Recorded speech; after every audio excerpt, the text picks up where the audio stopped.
ನಡೆದಂಥ ವಿಷಯ. ಭೂಲೋಕದವರು ದೇವರ ದೃಷ್ಟಿಗೆ ಕೆಟ್ಟು ಹೋಗಿದ್ದರು, ಅನ್ಯಾಯವು ಲೋಕವನ್ನು ತುಂಬಿಕೊಂಡಿತು. ಅನ್ಯಾಯ ಪ್ರೇರೆ, ಮೋಸ, ಅನ್ಯಾಯ. ಅಧಿಕಾರಿಗಳ ಮಧ್ಯದಲ್ಲಿ ನೋಡಿ ಪ್ರೇರೆ ಎಷ್ಟು ಅನ್ಯಾಯ ನಡೀತಿದೆ. ಆಲ್ಕೋಹಾಲು ಪ್ರೇರೆ, ಬ್ರಾಂದಿ ಬಾಟಲಿಂದ ಎಷ್ಟು ಜನ ಮನೆ ಭಿಕಾರಿಯಾಗಿ ರೋಡಿಗೆ ಬಂದಿದ್ದಾರೆ, ಎಷ್ಟು ಹೆಂಡತಿದ್ರು ವ್ಯಭಿಚಾರಿಗಳಾಗಿದ್ದಾರೆ. ಗಂಡಂದಿರು ಅಥವಾ ಇನ್ನೊಬ್ಬರು ಕುಡಿದು ಇನ್ನೊಬ್ಬನ ಕೊಲೆ ಮಾಡುವಂಥದ್ದು, ಕುಡ್ದ ನಂತರ ಮಾಡುವಂಥ ಮರ್ಡರ್ ಕಾರ್ಯಗಳು, ಕುಡ್ದ ನಂತರ ಮಾಡುವಂಥ ರೇಪ್ಗಳು, ಇದರಿಂದ ಪ್ರಪಂಚ ಹಾಳಾಗೋಗ್ತಾ ಇದೆ. ಅಂದರೆ ಇವ್ರಿಗೆ ಹಣ ಬೇಕು, ಅಧಿಕಾರಿಗಳಿಗೆ ಇದರಿಂದನೇ ಹಣ ಸಂಪಾದನೆ. ಆದರೆ ಇದರಿಂದ ಪ್ರಪಂಚದಂತೂ ಜನರ ಗುಣ ಲಕ್ಷಣಗಳು ಹಾಳಾಗೋಗ್ತವೆ, ಅನೇಕರ ಪ್ರಾಣಗಳು ಹೋಗ್ತಾ ಇದೆ, ಅನೇಕರು ಆಕ್ಸಿಡೆಂಟಾಗಿ ಸಾಯ್ತಾ ಇದ್ದಾರೆ ಕುಡ್ದು ಓಡಿಸಿ. ಇದರಿಂದ ಅವ್ರಿಗೇನು ಹೋಗ್ಬೇಕಾಗಿಲ್ಲ, ಅವ್ರಿಗೆ ಆಲ್ಕೋಹಾಲಿಂದ ಸಂಪಾದನೆ ಇದೆ. ಅದಕ್ಕೋಸ್ಕರ ನೀವು ಹೇಗಾದ್ರು ಕುಡಿಸ್ತಾ ಇರಿ, ನಾವು ಮಾತ್ರ ನಮ್ಮ ಬಿಲ್ಡಿಂಗ್ ಮೇಲೆ ಬಿಲ್ಡಿಂಗ್ ಕಟ್ಕೊಂಡು ಆರಾಮಾಗಿರ್ತೀವಿ, ನಾನು ಹೆಂಡತಿ ಮಕ್ಕಳು ಚೆನ್ನಾಗಿರ್ತೀವಿ, ನೀವು ಹಾಳಾಗೋಗ್ರಿ ಅನ್ನುವಂಥ ಭಾವನೆ ಪ್ರೇರೆ. ಯಾಕೆ ಪ್ರೇರೆ ಈ ಬಾರ್ ಫ್ಯಾಕ್ಟ್ರಿಗಳು ಯಾಕೆ ಬಂದ್ ಮಾಡಿಸ್ತಾ ಇಲ್ಲ? ಗುಟ್ಕಾ, ಸಿಗರೇಟ್ ಇದನ್ನ ಸೇವಿಸದೆ ಸಾಯ್ಲಿ. ಅವನು ಯಾವತ್ತಿದ್ರು ಸತ್ಯ ಸಾಯ್ತಾನೆ. ಜಲ್ದಿ ಕುಡ್ದಿನೇ ಅವ್ರ ಹೆಂಡತಿ ಮಕ್ಕಳನ್ನ ರೋಡಲ್ಲಿ ತಂದು ಅವ್ನು ಸಾಯೋದು ಯಾವತ್ತಿದ್ರು ಸತ್ಯ ಸಾಯ್ತಾನೆ. ಓಕೆ ಟೈಕೋಣ. ಇಲ್ಲಿ ಬದುಕೋರ್ಗೆ ಹೇಳ್ರಿ, 10% ಜನ ಸಾಯ್ತಾರಾ? ಏನು ಮಾಡೋಕ್ಕಾಗುತ್ತೆ? ಅವ್ರು ಒಳ್ಳೆ ಬುದ್ಧಿ ಕಲಿಯೋದಕ್ಕೆ ಇಷ್ಟಪಡಲ್ಲ, ಕೆಟ್ಟ ಬುದ್ಧಿ ಕಲ್ತಾರೆ ಅವ್ರ ಜೀವನ ಅವರೇ ಹಾಳು ಮಾಡ್ಕೋತಾರೆ, ಅವ್ರು ಸಾಯ್ತಾರೆ. 90 ಜನ ಉಳ್ಕೋತೀವಲ್ರಿ, ಅವರ ಉಳಿಸೋದಕ್ಕೋಸ್ಕರ ಅದು ಬ್ಯಾಡ್ ಫ್ಯಾಕ್ಟ್ರಿ ಕಂಡು ಅದು ಬ್ಯಾನ್ ಮಾಡಿ. ಪಬ್ಗಳು, ಕ್ಲಬ್ಗಳು, ಏನು ನಮ್ಮ ಸಂಸ್ಕೃತಿ, ನಮ್ಮ ಕರ್ನಾಟಕ ದೇಶದಲ್ಲಿ ಎಷ್ಟು ಮಾನವೀಯತೆಯಿಂದ ಬದುಕ್ತವ್ರೆ ಹೆಣ್ಮಕ್ಳುಗಳು.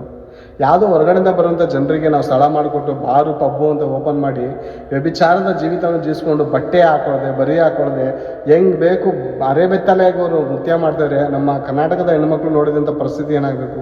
ಅವರು ಕೆಟ್ಟೋಗ್ತವ್ರೆ. ಈಗ ಅವರು ಸ್ಟೈಲು, ಅವರು ಫ್ಯಾಷನ್ ಅಂದ್ಕೊಂಡು ಬಟ್ಟೆಗಳಾಗ್ತಾಯಿಲ್ಲ ಸರಿಯಾಗಿ, ಕೆಟ್ಟೋಗ್ತವ್ರ. ಯಾಕಂತವ್ರಿಗೆ ಸ್ಥಳ ಮಾಡಿಕೊಡ್ತೀರಾ? ಫಿಲಮ್ಗಳಲ್ಲಿ ರೇಪ್ ಮಾಡುವಂಥ ಸೀನ್ ತೋರಿಸ್ತೀರಾ, ಅದನ್ನು ನೋಡಿ ರಿಯಲಾಗಿ ರೇಪ್ ಮಾಡೋರವ್ರೆ. ಕೊಲೆ ಮಾಡುವಂಥ ಸೀನ್ ತೋರಿಸ್ತೀರಾ, ಅದನ್ನು ನೋಡಿ ಕೊಲೆ ಮಾಡಿ ಸ್ಕೆಚ್ ಹಾಕೋರವ್ರೆ. ಇನ್ನೊಬ್ಬರು ಗಂಡ ಹೊರಗಡೆ ಹೋದಾಗ ಹೆಂಡತಿ ಬೇರೆಯವ್ರ ಜೊತೆ ಅನೈತಿಕ ಸಂಬಂಧ ಮಾಡಿಕೊಳ್ಳೋನು ನೀವು ತೋರಿಸ್ತಾ ಇದ್ದೀರಾ, ಅದನ್ನು ನೋಡಿ ಅನೇಕರು ಈ ರೀತಿ ಮಾಡೋರವ್ರೆ. ಗಾಂಜಾ ಹೊಡೆಯುವಂಥದ್ದು, ಸಿಗರೇಟ್ ಹೊಡೆಯುವಂಥದ್ದು, ಇದನ್ನೆಲ್ಲ ಚಿಕ್ಕ ಚಿಕ್ಕ ಹುಡುಗರು ತೋರಿಸೋರು ಇದ್ರೆ ಅದು ರಿಯಲ್ ನೋಡಿ ಮಾಡೋರವ್ರೆ. ಚಿಕ್ಕ ಈ ಟಿ ವಿಗಳಲ್ಲಿ ಏನು ಬೇರೆ, ಟಿವಿಗಳಲ್ಲಿ ಚಿಕ್ಕ ಮಕ್ಕಳು ಡ್ಯಾನ್ಸ್ಗಳು ಬೇರೆ. ಯಾವ ರೀತಿ ಡ್ಯಾನ್ಸ್, ಯಾವ ಹಾಡುಗಳು, ಭರತನಾಟ್ಯನ ಅಥವಾ ಸಾಂಪ್ರದಾಯಿಕ ಹಾಡ, ನೃತ್ಯ ಎಂಥದ್ದು, ಯಾವ ಹಾಡೋದು, ಹಾಡಿನ ಭಾವನೆಗಳೇನು, ಹಾಡಿನ ಅರ್ಥವೇನು, ಅವರು ಹಾಕುವಂಥ ಕುಣಿತ ಮಾಡುವಂಥ ರೀತಿಗಳೇನು? ದರಿದ್ರ ಅಲ್ವಾ ಪ್ರಿಯರೇ? ಅದು ದರಿದ್ರದವರು ತಾಯಿ ತಂದೆಗಂತೂ ಒಂದು ಚೂರು ಮಾನ ಮರ್ಯಾದಿಲ್ಲ. ನನ್ನ ಮಗಳ ವಯಸ್ಸೇನು, ಅವಳಿಗೆ ಮಾಡಿಸ್ತಿರುವಂಥ ನೃತ್ಯದ ಒಂದು ಆ ಭಾವನೆಗಳು ಯಾವ ರೀತಿ ತುಂಬಿವೆ. ಮಂಚ ಹತ್ತುವಂಥ ಸಂಘ, ಮುತ್ಕೊಡುವಂಥ ಸಂಘಗಳಿಗೆ ನೃತ್ಯ ಮಾಡ್ತಾಳ ನನ್ನ ಮಗಳು. ಮದುವೆಯಾಗಿ ಓಡೋಗೋಣ ಅನ್ನುವಂಥ ಸೀನಿಗೆ ನನ್ನ ಮಗಳು ನೃತ್ಯ ಮಾಡ್ತಾಯಿಲ್ಲ ಅಂತ ಒಂದು ಚೂರಾದರೂ ಅರ್ಥ ಮಾಡ್ಕೋಬೇಕಲ್ವ ತಂದೆ ತಾಯಿಗಳೇ. ಮತ್ತು ತಂದೆ ತಾಯಿಗಳು ಯಾಕೆ ಪ್ರೇರೆ ನೀವು ಟಿ ವಿ ತೋರಿಸ್ತೀರ ಅಂಥದ್ದೆಲ್ಲ? ನಿಮ್ಮ ಮಗಳು ಯಾವನ ಜೊತೆನೋ ಓಡೋದ್ರೆ ಯಾಕೆ ಪ್ರೇರೆ ಹೋಗಿ ಪೊಲೀಸ್ ಸ್ಟೇಷನ್ ಕಂಪ್ಲೇಂಟ್ ಕೊಡ್ತೀರಾ ನೀವು? ಪೊಲೀಸವರು ಫಸ್ಟು ನಿಮಗೆ ಚಪ್ಪಲಿ ಎತ್ಕೊಂಡು ಫಟ ಅಂತ ಹೊಡೆದು ಆಚೆ ಕಡೆ ಹಾಕ್ಬೇಕು. ಫಸ್ಟ್ ಅವ್ರು ಕೇಳಬೇಕು, ಟಿ ವಿ ತೋರಿಸ್ತೇನಮ್ಮ? ಲವ್ ಸ್ಟೋರಿ ಸೀರಿಯಲ್ ತೋರಿಸ್ತಾ? ಲವ್ ಸ್ಟೋರಿ ಫಿಲಮ್ ತೋರಿಸ್ತಾ? ಹಾಡಿಗೆ ಡ್ಯಾನ್ಸ್ ಮಾಡಿಸ್ತಾ? ಪ್ರೀತಿ ಪ್ರೇಮದ ಕಾಮವಿಲಾಸ ಹಾಡಿಗೆ ಡ್ಯಾನ್ಸ್ ಆಡಿಸ್ತಾ? ಎಲ್ಲ ಮಾಡ್ತೀವಿ. ಅವಳು ಇಷ್ಟ ಬಂದಾಗ ನಾನು ಇರೋಕ್ಕೆ ಬಿಟ್ಟೆ, ಅದಕ್ಕೆ ಅವಳು ಇಷ್ಟಪಟ್ಕೊಂಡು ಹೋಗೋಣ. ಯಾಕಮ್ಮ ಕಂಪ್ಲೇಂಟ್ ಕೊಡೋಕೆ ಬಂದಿದ್ಯಾ? ಯಾಕೆ ಬಂದಿದೆ ಹೇಳು? ಹೋಗಿ ಮನೆಗೆ ಒಳ್ಳೆ ಪಾಠ ಕಲಿಸಿದ್ಯಾ, ನಿನ್ನ ಮಗಳಿಗೆ ಒಳ್ಳೆ ಪಾಠ ಕಲಿಸಿದ್ಯಾ. ಅದರಲ್ಲಿ ಅವಳು ಡಿಗ್ರಿ ಮಾಡಿದ್ದಾಳೆ, ವೇಸ್ಟ್ ಆಗಿದ್ದಾಳೆ. ಈಗ ಹೋಗಿ ಬರ್ತಾಳೆ, ಒಂದು ಮಗು ಎತ್ಕೊಬತ್ತವಳು, ನಾನು ಬಿಟ್ಬಿಟ್ಟು ಹೋಯ್ತಾನೆ 4 ದಿವಸ ಮಜಾ ಮಾಡಿ ಮಗು ಎತ್ಕೊಬತ್ತವಳು ನೋಡಿ ಅಂತ ಉಗ್ದಿ ಕಳಿಸ್ತಾರೆ ಅವರು. ಪೊಲೀಸರು ಹೇಳೋದೇ ಹಿಂಗೆ ಹೇಳಬೇಕು ಈ ರೀತಿ. ತಂದೆ ತಾಯಿಗಳಿಗೆ ಅವಾಗ ಬುದ್ಧಿ ಬರೋದು. ಏನ್ರಿ ತಂದೆ ತಾಯಿಗಳ ಮಕ್ಕಳುಗಳು ಎಷ್ಟು ಅಮೂಲ್ಯ ಗೊತ್ತಾ?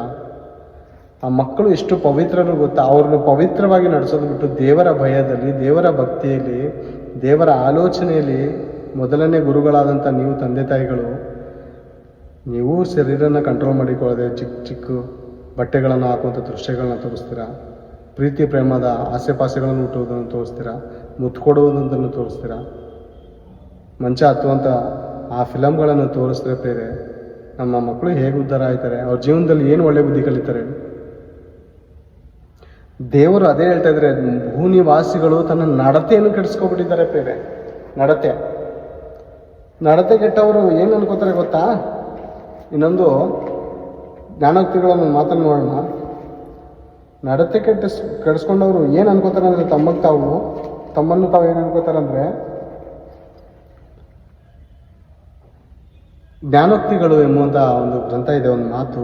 ಜ್ಞಾನೋಕ್ತಿಗಳು 30ನೇ ಅಧ್ಯಾಯ 20ನೇ ವಚನದಲ್ಲಿ ನಡತೆ ಕೆಟ್ಟವರು ಏನು ಅನ್ಕೊಂಡಿದ್ದಾರೆ ಅಂತ ಒಂದು ಸಾರಿ ನೋಡೋಣ, ಓಕೆನಾ.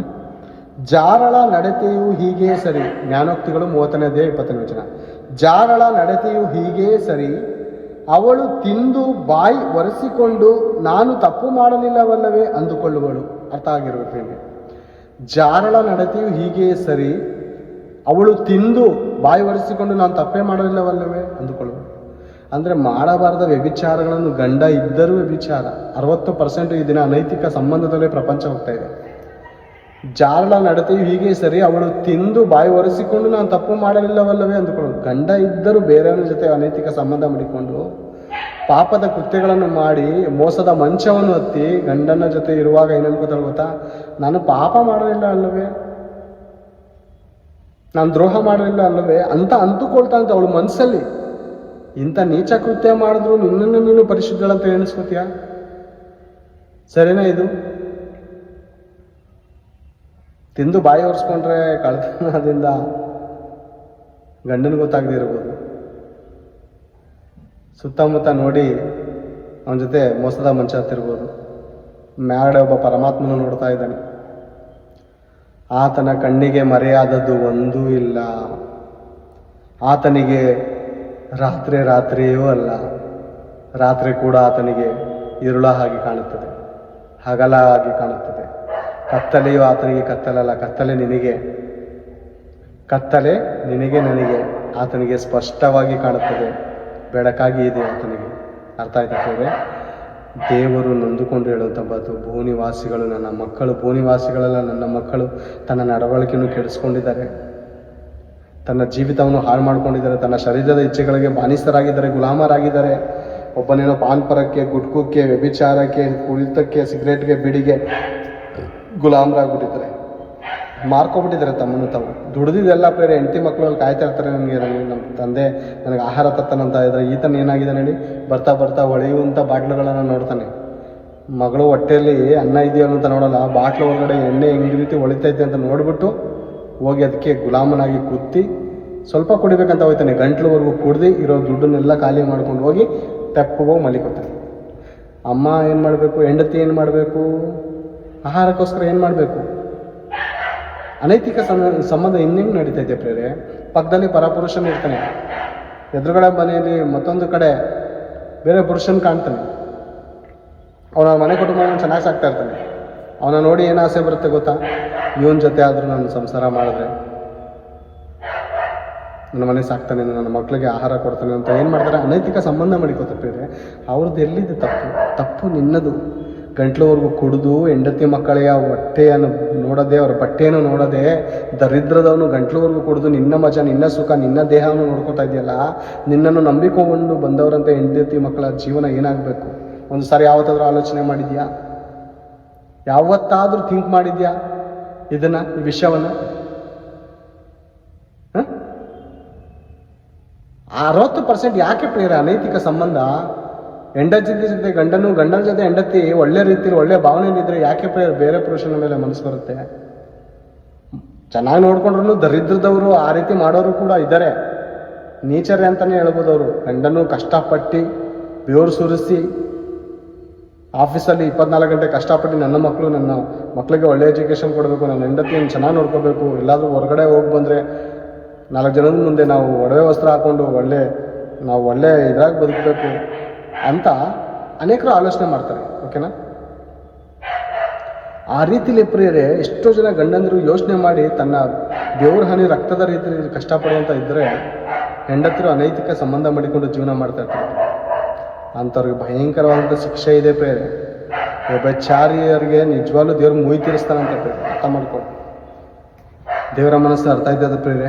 ನಮ್ಮ ತಂದೆ ತಾಯಿಗಳು ನಾವು ಯಾವ ರೀತಿ ಬದುಕಬೇಕಂತ ಇಷ್ಟಪಡ್ತೀವಿ, ದೇವರು ಅದಕ್ಕಿಂತ ಶ್ರೇಷ್ಠರಾಗಿ ಬದುಕಬೇಕನ್ನೋದೇ ದೇವರ ಚಿತ್ತ, ದೇವರ ಆಸೆ.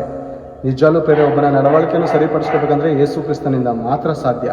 ಬೇರೆ ಯಾರಿಂದನೂ ನಮ್ಮ ಗುಣಲಕ್ಷಣಗಳನ್ನು ನಾವು ಸರಿಪಡಿಸ್ಕೊಳ್ಳೋದಕ್ಕೆ ಆಗಲ್ಲ ಪ್ರೇರೆ.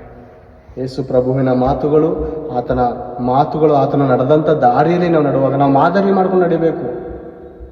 ಯಾರನ್ನ ಮಾದರಿ ಮಾಡ್ಕೊಂಡು ನಡೀತಾ ಇದ್ದೀವಿ? ನಮ್ಮ ತಂದೆ ತಾಯಿಯವರು ಒಳ್ಳೆಯ ರೀತಿಯಲ್ಲಿದ್ದರೆ ಅವ್ರನ್ನ ಮಾದರಿ ಮಾಡ್ಕೊಳ್ಳೋಣ. ಫಿಲಮ್ ಆ್ಯಕ್ಟರ್ ಒಳ್ಳೆಯ ರೀತಿಯಲ್ಲಿದ್ದರೆ, ಒಳ್ಳೆ ಭಾವನೆಯಿಂದ ಇದ್ದರೆ, ಜನರಿಗೆ ಕೆಟ್ಟ ಭಾವನೆಯಲ್ಲಿ ಹೋಗೋದ ರೀತಿಯಲ್ಲಿ ನಿಮ್ಮನ್ನು ನಡೆಸಿದ್ರೆ ಅವ್ರನ್ನ ಫಾಲೋ ಮಾಡಿ. ಅಥವಾ ಅವ್ರ ಕೈಯಲ್ಲಿ ಯಾರ ಕೈಲೂ ಆಯ್ತಲ್ಲ ಅಂದರೆ ದೇವರು ಯೇಸು ಕ್ರಿಸ್ತನನ್ನು ಫಾಲೋ ಮಾಡಿ. ಆತನು ಪರಿಶುದ್ಧನು. ಆತನ ಬಾಯಿಂದ ಬಂದಿರೋದು ಒಂದೊಂದು ಮಾತು ಇನ್ನೊಬ್ಬರಿಗೆ ನೋವು ಕೊಡುವಂಥದ್ದಲ್ಲ, ಇನ್ನೊಬ್ಬರ ಮನಸ್ಸನ್ನು ನೋಯಿಸುವಂಥದ್ದಲ್ಲ, ದೋಚ್ಕೊಳ್ಳುವಂಥದ್ದಲ್ಲ, ವ್ಯಭಿಚಾರ ಮಾಡುವಂಥದ್ದಲ್ಲ. ಕನಸಲ್ಲೂ ಕೂಡ ಕೆಟ್ಟದನ್ನು ಆಲೋಚನೆ ಮಾಡದಿರೋ ರೀತಿ ನಮ್ಮನ್ನು ಕಾಪಾಡ್ತಾನೆ. ಅದು ಯೇಸು ಕ್ರಿಸ್ತನ ಪವರ್, ಆತನ ಶಕ್ತಿ. ಆತನ ನಂಬೋಣ, ಆತನ ಬಳಿಗೆ ಹೋಗಿ ನಾವು ರಕ್ಷಿಸಲ್ಪಡೋಣ ಎಂದು ಕಡೆ ಮಾತುಗಳನ್ನು ಮುಗಿಸುತ್ತಾ ಪ್ರಾರ್ಥನೆ ಮಾಡ್ತಾ ಪ್ರಾರ್ಥನೆ ಮಾಡ್ಕೊಂಡು.